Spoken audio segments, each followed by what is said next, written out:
Welcome back to the Desert Workshop. Like the title says, it's a workshop, so it's not just about woodworking.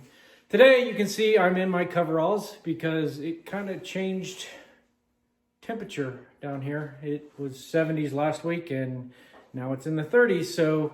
And we're gonna do some indoor. Luckily I don't fill these things out because I'd be about 300 pounds, but hey, it's not me. But bringing that up is we're gonna change the oil in a Mazda 3. It sits kind of low to the ground, so even someone my size that's just a little over 200 pounds doesn't really fit under that car. I think you have to be about 110 pounds to fit underneath this car. So I'm going to show you how to change the oil in a Mazda 3, and it is the same thing in a regular, any other car. Prefer if you have a truck, it's easier because you can get underneath it. But let's go with this. I'm going to set this up and I'm going to try to get the best light as possible because we're going to be underneath the car. But what's the first thing you do? First of all, you let it cool down. I just drove to get the oil, so it's kind of warm. So if I scream real loud, it's because the oil is really hot. And the first thing that you want to do is make sure you pop the hood. So let's pop the hood and get started with it. All right, so now we're just going to see the car instead of me, so I know you guys are happy. Anyway, as you look at the dirty engine that we have, because it's dirty down here, but the places that you want to find is usually it is a yellow cap. So for your dipstick, it's usually yellow for oil. Red is transmission. Sometimes it's white, or it's not colored at all and it's hidden in the darkest spots. But then you have you find your oil filler cap. Wow, words are tough today. There's an oil filler cap, and a lot of them have gotten really good. I know when you worked on older cars, they didn't tell you exactly what kind of oil you have, but as you can see, this one takes OW20, so that's what kind of oil I got. This has 86,000 miles on it, or 87,000 miles on it, so I'm using a high mileage one. All right, over here, of course, is the air filter. I'll check the air filter later. But first of all, we just want to find out where the oil is because that's what we're doing today is change. I had to jack it up a little just so I can get under there and see because it was just a bunch of shadows no matter how much light I put underneath there. This I do not recommend you doing unless you put some braces in the back, put the emergency brake on and everything. Put some blocks behind your wheels so your car doesn't roll to get underneath it. But what I'm going to do is I'm going to take it apart, get my oil pan under there. My oil, where I put my used oil, may be a little tall for this car because it's actually bought for a truck. So I'll see if I can get it under there. If I can get it under there and we can start draining the oil, then I will go ahead and lower this so I can make sure that I get all the oil out of it. But let's just get underneath the car and I will show you the drain plug and how you put your oil reservoir or your used oil reservoir underneath and let it drain out. All right, here's the oil reservoir. First of all, you want to do is you want to pop this so you can let the air, when you take this out, this is where your oil goes. It drains down in there, and you need to let some air out, or otherwise it's going to start popping up in your face, and you really don't want that, especially if it's hot. Then over here is where you drain it out when you go take it to like AutoZone or something like that. I don't know what other brands carry. I just always go to AutoZone, give them my used oil. So let's slide this underneath the car and see what we come up with.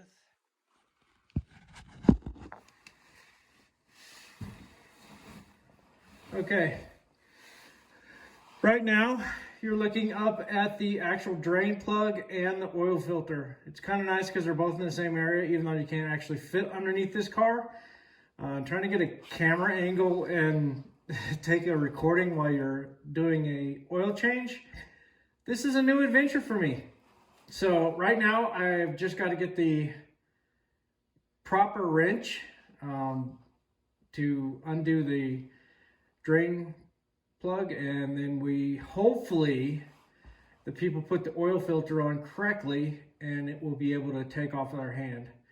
Let me get this all set up.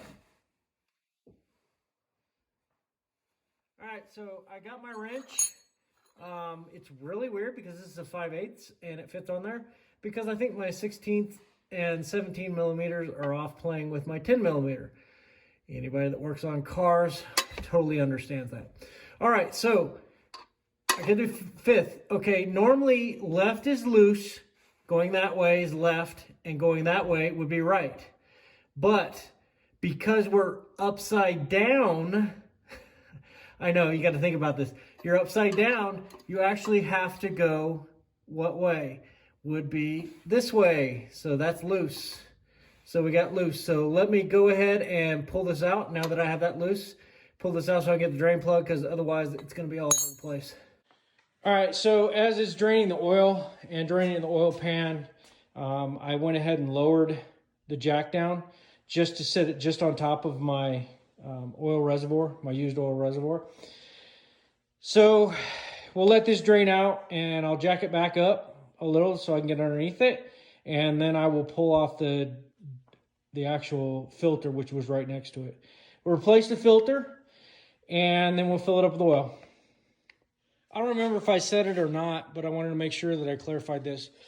Before you drain your oil, make sure you pop your dipstick up and loosen this. That will give it a little bit of air to get through, so it can push the rest of, well, not push, but it will actually give it some air so it's not bubbling and trying hard to come out, and it's, you know, getting all over the place.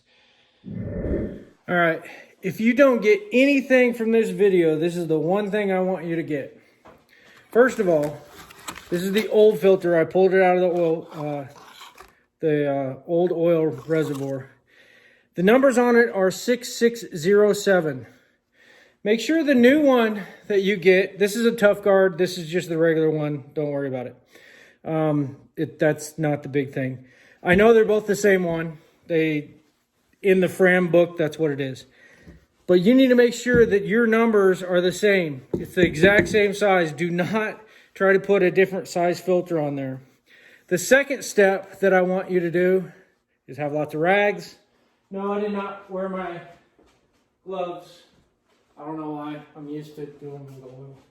But the second thing that is a must when you are changing your oil is, that one was really easy because they put it on hand tight, and they take some of your new oil and rub it along the gasket. You're going to thank me later on that one, because I have actually had changing oil on, it was the first time I'd ever changed it. I had bought it from a car dealer. We were getting ready to travel. We were actually PCSing from Millington down to, or where were we going? Down to Jacksonville, North Carolina. And I decided I was going to change the oil before we left because, you know, it's a good distance. So then I guess it was 2 days before, I worked on the stupid oil filter. It had seized itself onto the motor, and I had a screwdriver shoved. Of course, it was much larger than this, but I had a screwdriver shoved through there. I was pulling, I was prying, I was trying everything. It finally gave loose. But if you don't put the oil ring around here with the new oil, old oil, I've used both. It's just as long as you get some lubricant in between this and your engine block, because your engine block gets really hot, because it's sitting on the engine block, it gets really hot and it will actually seize to the rubber. And that is the biggest pain in the butt. So put that oil on there. If not for you, next time you change it, for the next person that change it, because they will be cursing you when they're underneath there trying to, especially something this small. I mean, I had pliers, I had everything trying to take that thing off. So just make sure you put some lubricant around that gasket.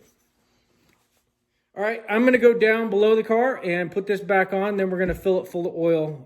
I really don't think I need to videotape it just because there's not much room down there. I'll put it right back where you got the first one, you know, put it in the same spot. Try to avoid any dirt getting into this one, because that's what this does. It filters out dirt, so don't get any dirt in there, sand, dirt from the bottom of your engine. Hopefully, if you're driving a truck, clean it off first. Hey, let's say that you misplaced your funnel. I would definitely, if you're using regular quart size, you can stick your fingers on the top of them and just dump them in. But, you know, this is cheaper, so let's, you know, it's really difficult to put 3 fingers on there. So you can go buy, they have a Dollar Tree just get a funnel, or you can use a piece of paper or cardboard stock that you roll up in a funnel shape. You just don't want to pour it all over your engine, because then you're going to have smoking. You're going to wonder what it's for. So just kind of do that. Also, I'd recommend that you know how many quarts go in a car. It was so much easier, you know, when we had American Standard cars. It was like 4 to 5 quarts, depends on if it was a truck or a car. It was so much easier. But now they have, you know, vehicles that are 4 3/4 quarts. It's like, come on, people. Just do it right. Just do even numbers. All right, that is 3.5. And you also have to remember that after you finish putting in your oil, how much oil that you have, you want to put in fact, I think this one takes 4 3/4. I already put a quarter in there, so let's go down to 4. The 4 mark. And it's really nice. They have the little lines. This is a quart left. This is quart over here, liter over here, so you know exactly how much you have. I usually go down to about the 4, since I already had some in there. I will do that, let it drain out.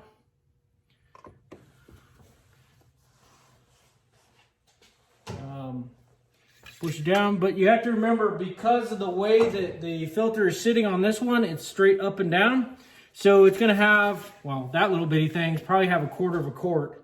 So right now, my dipstick is showing in between the 2 dots, which, let's see if we can, I don't know if you can see that. But here's 1 dot, here's 2 dots. This is full. This needs to add 1 quart, so they give you 1 quart. So I have about 1/2 of a quart left. Maybe once I start it, it will be probably, well, it'll be about 1/2 quart, because that little thing probably holds, what, 1/4 of a quart? So let's go ahead and start this up.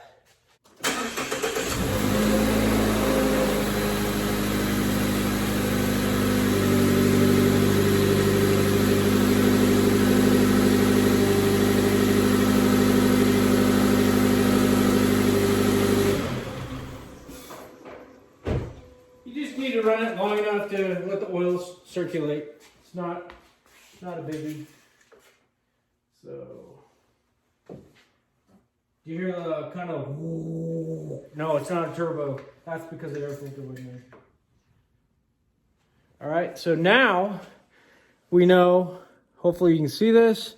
Now you know it's in this dot, not in this dot, and it's barely above that. So I'll go ahead and add another 1/2 quart. And see from there.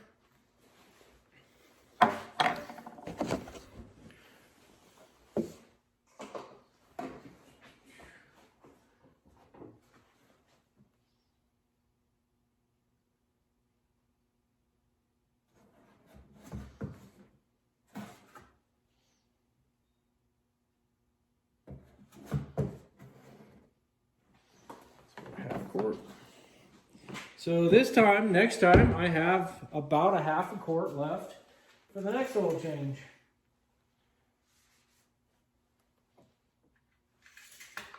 And the one thing you do, also, if you decide that you don't want to do your own oil change and you have it done somewhere and you have to buy off the shelf oil, make sure you get that extra oil that you buy, that extra 1/2 quart, because more than likely, a little bit more. I mean, it's safe in between the 2 lines, but you know, I usually drive this back and forth about 70 miles a day, so I like to make sure that I have just the right amount. But make sure you get that oil from them. If you buy an off the shelf like that, that's the last time my daughter got the oil change, because she was taking this on a trip and they gave her that extra 1/2 quart. I mean, it's a 1/2 quart, you know, and it's like $22, $23 for that 5 quart thing. It adds up after a while. And plus, what are they going to do with it? So, and make sure when you put your oil drain plug back on, that you clean all around it. You don't want to leave like oil residue anywhere. Oh, look at that. It does clean up. You don't want to leave oil residue because you might have some smoking going on and you're wondering where the smoking coming from. It's probably because you oil changed and you didn't do that. So let me go get the our air filter. We'll put the air filter in and we will see how this goes from there. Just to show you the difference between the old one and the new one. That's why you always check your air filter. Usually it's every 2 oil changes that you change it out. It's going to help with the miles per gallon and it will help with the engine life as long as you change your air filter, because that's like wearing these masks. When you wear the mask, it feels like you're not getting enough oxygen. Well, that's exactly what's happening to the engine. So go ahead and change it probably every 2. A lot of times you can blow them out in between, but I would definitely change it, especially when it looks like this.